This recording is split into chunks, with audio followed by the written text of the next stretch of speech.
That's what I like. An intro from the arts. Beautiful. How is everyone today? Good. I don't know what it is about today, but I'm having a hard time keeping my eyes dry. Every Mother's Day, I do this. Just, I'll come out feeling all tough and manly, and then those ancestors will come and remind me of the love they've poured onto me. Now, let me back up for a minute. I was raised by a village. I have a very dedicated, beautiful, and loving mother, but she will tell you it was the village that raised me.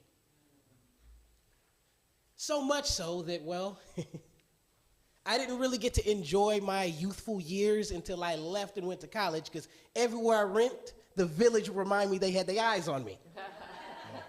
I could be on the back of the AC transit bus, coming from school, just cutting up, and even the bus driver would be like, boy, I'm going to tell your grandmama. Just everywhere I went, I had to wait till I got to Tennessee to finally cut up, and even then I was very, very uncomfortable. Like, is Mom here? What's going on? And I think of all these just amazing women who have just nurtured me. And the first one that comes to mind is my Nana. My Nana, very tough woman, about this tall. And when I say tough, there's a story about when my father, who was at the apartment my Nana was living at in South Berkeley, wanted to tell their neighbor to turn their music down. And I think my father had told this man about 5 or 6 times that day. It was a regular thing going on. So finally, when my father goes down there, my Nana realizes my son has been telling this man to turn his music down for a good 7 minutes now, and he hasn't come back up, and I still hear the music. What's going on? So my grandmother walks downstairs to actually see that this man has a pistol pointed at my father. And just out of pure instinct, my Nana, doesn't even think the Holy Spirit told her to reach and grab the gun out of this man's hand and point it right back at him. That's my Nana. Oh, yeah. Mm-hmm. Yo, it's some bad women in my family, understand? That's why when I see a warrior woman, I'm not one of those men who get turned off by. That is like, yes, that's what you were supposed to be in my eyes, because that's what raised me. Yeah.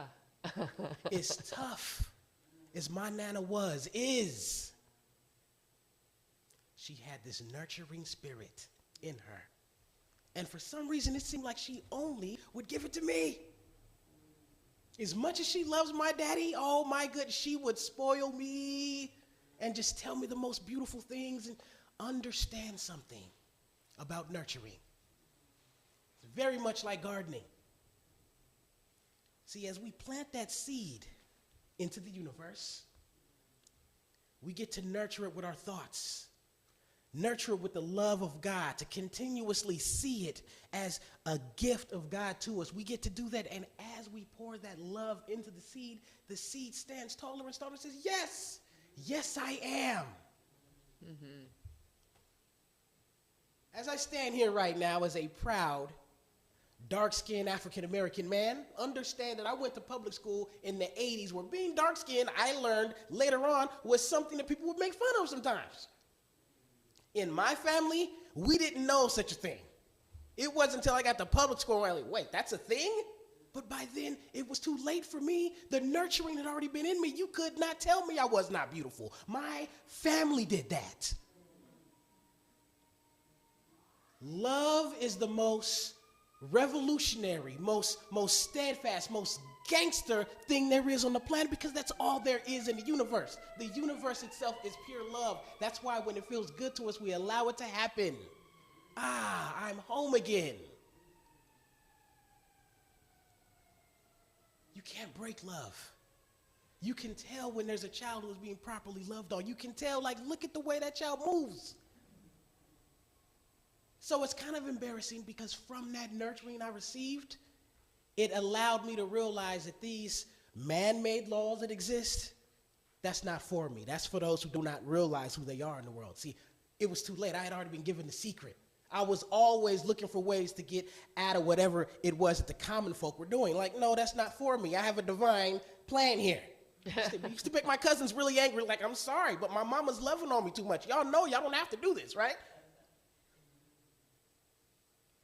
Now, as I'm talking about the nurturing spirit on Mother's Day, there's something else that I must bring into the room right now.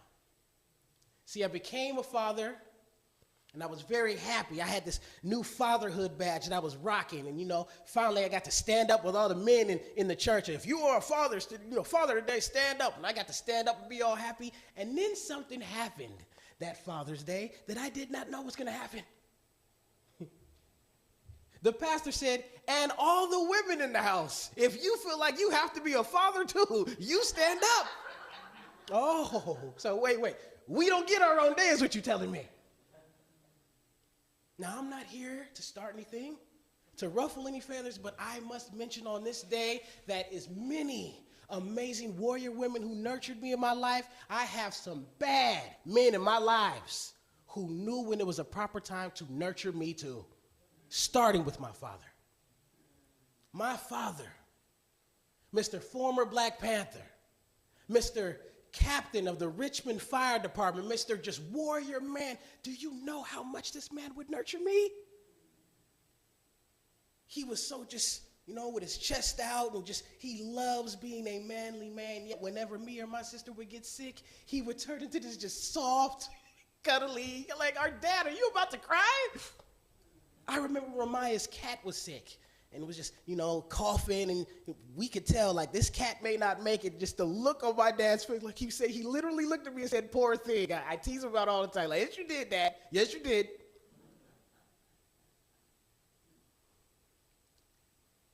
Nurturing is a beautiful, natural thing. It's in us. We want to do it.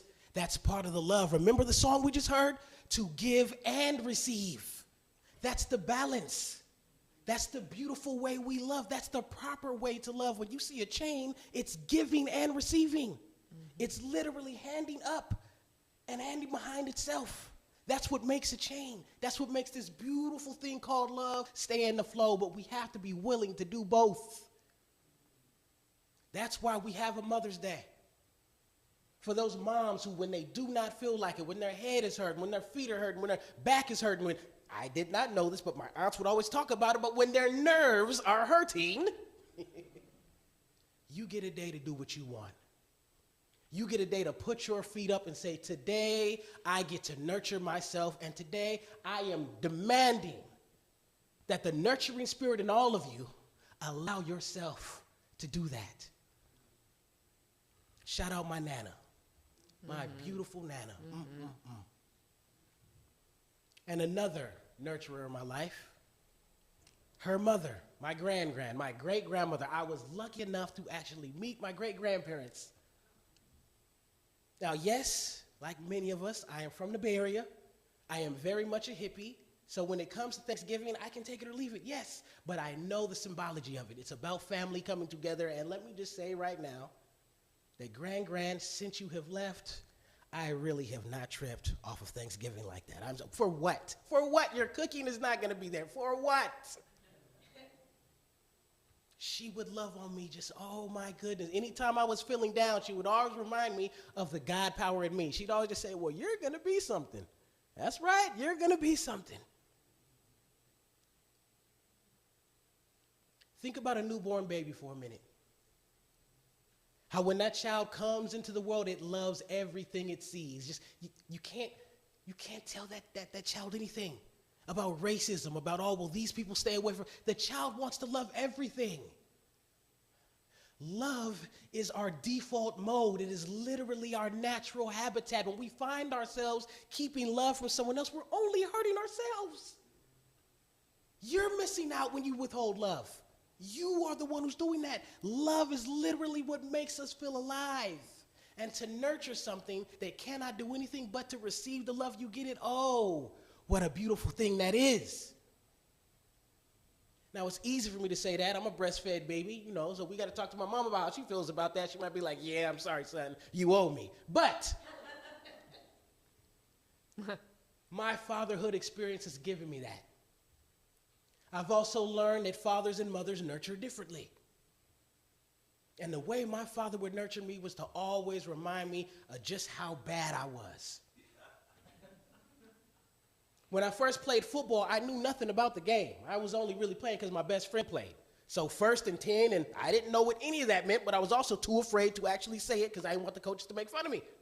So when I finally started learning the game, it was a big deal for me.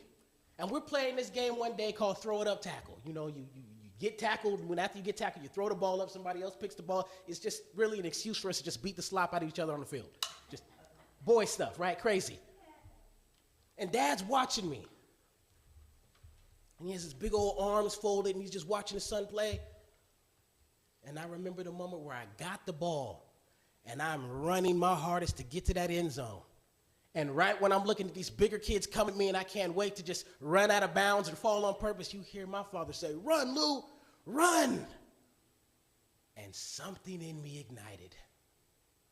My hero is right there cheering me on. You think I did not come alive in that moment? This is the power of nurturing, and you all have it in you right now. It knows no gender. Nurturing knows no gender. We get to do it too. That's the power we have. Think about it. If everyone's being nurtured properly, are we even going to have wars? I mean, really think about that. Really think about a world where every time you leave the house, nothing but love is waiting for you. Do I feel like fighting right now? This is all our responsibility. We're not just talking about Mother's Day, because I also realized that when I became a father to the community. That's right, I did tell your child to stop climbing on that because it's dangerous. Sue me. I'm going to keep doing that. Just like when I see real mothers in the community, they're not just a mom at home. My cousin Ketasha will tell you in a minute, I did not ask you who your parents are, but I'm telling you right now, I need you to take your shoes off and put them on the proper foot right now because it's bothering me. And as a mom, I can't let you walk around here on this playground with your shoes on the wrong feet. She will do that because she's not just a mom at home, she is a mother everywhere. And that is how revolutionary love is. So we've lost that along the way in this Americanized thinking. We've forgotten that we are a part of a village. Your children are my children. That's why when a child makes it from the community, we all like to put our love on that child and be like, I used to coach him. Oh, well, I used to. We all want a piece of that love because look at this beautiful child. Yeah. Are you nurturing yourself today? Do you not know you deserve it? If you don't do it, who will? Are you taking the time to nurture your community, the very community that nurtured you? Are you doing that?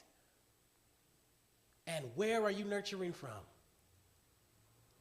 See, my mother never nurtured me from a place of expectation of I'm nurturing you like this so you can be what I've decided you should be in life. My mother nurtured me because she knew you are perfect as you are, and what would be the greatest gift to me is for you to follow your God self into whatever it is you choose. See, that is a love that's undeniable.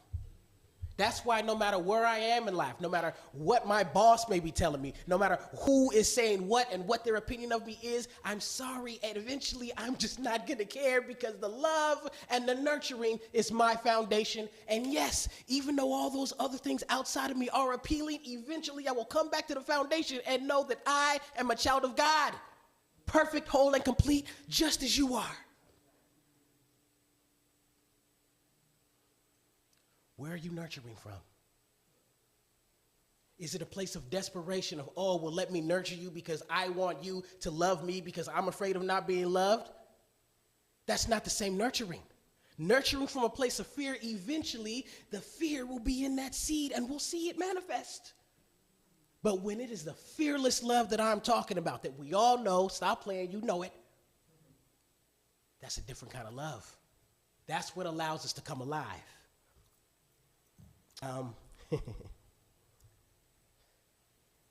Growing up, when you have a huge family, there's a lot of chaos within that family. You know, that's the beauty of having one, you know, we all have one mind, of course, but we also have the ability to think freely. And when you have a family with so many intelligent minds like I do, there's a lot of chaos. And as a child, you just really think your family is crazy. I have a godmother, who was my vacation from that crazy. And I just want to take the time to talk about my godmother, who is an ancestor now, this year. The first time I met her was my mother's friend.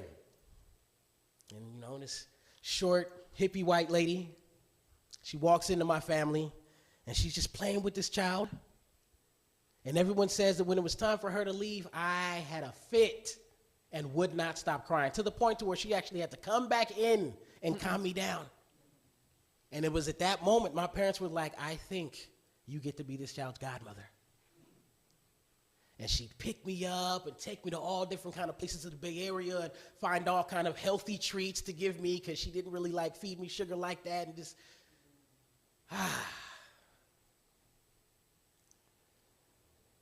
love like that stays with a child. Mm-hmm. And they know they have a place in the world. They always want to choose places where they are honored and loved properly, but it starts at home.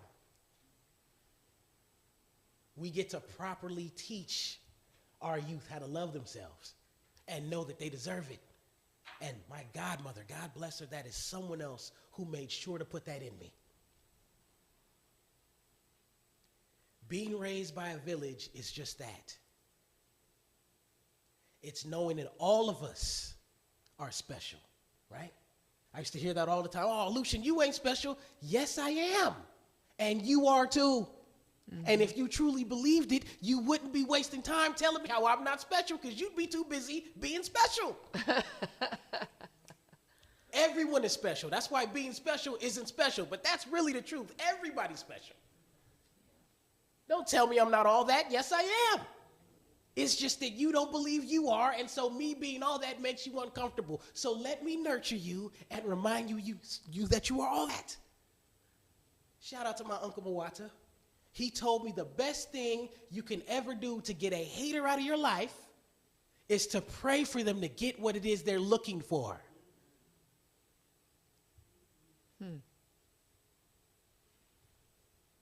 That's why we always lose when we withhold love. All the hater is doing is saying, you are awesome, and I want some of your love. I want to have what you have. Please remind me of myself. That's all the hater is really saying.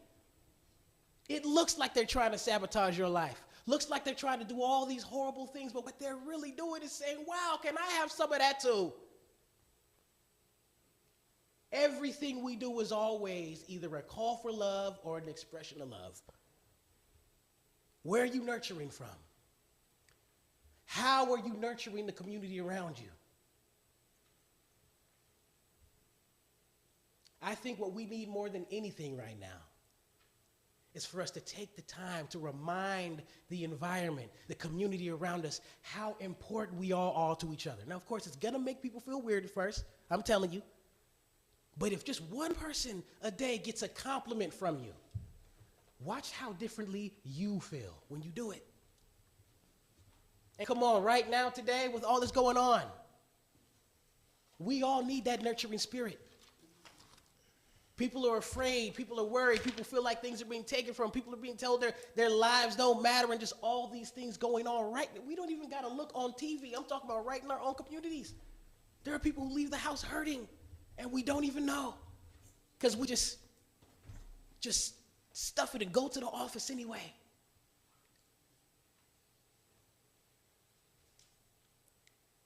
On the way here, I thought about how sometimes as a father, I feel like our work and our purpose is very much overlooked. And, I was walking around with that anger, and, but I got to hear a perspective from a mother and hearing all the other things that I did not think about.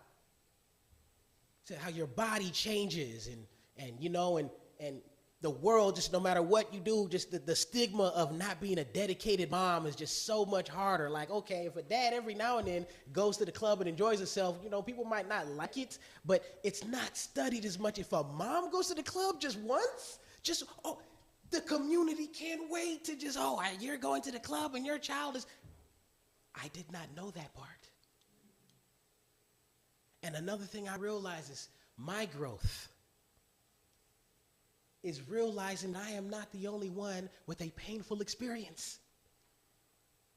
I am always ready to share with you my painful experience. Oh, you don't even have to ask. How are you, Luchan? Well, I'm glad I asked. Let me just pull out this little, this is going on, and the Raiders still ain't came back, and I'm waiting on Tupac to come back alive, and I can keep doing that if I want to. And when I finally allowed myself to hear someone else's struggle, someone else's growth experience, it really allowed me to appreciate the power and the experience of motherhood. And I'm not just talking about if you are biologically someone's mother. I'm talking about the divine feminine spirit that mothers us. See, when there's something, a health scare I have going on, or if I really need to cry like a baby, as much as I love my homeboys, I don't need them for that. That's when I go find a mother who I can cry in front of, who I can be vulnerable in front of. That's what I find. And so for all of you who nurture your divine feminine and know that that nurturing spirit comes alive,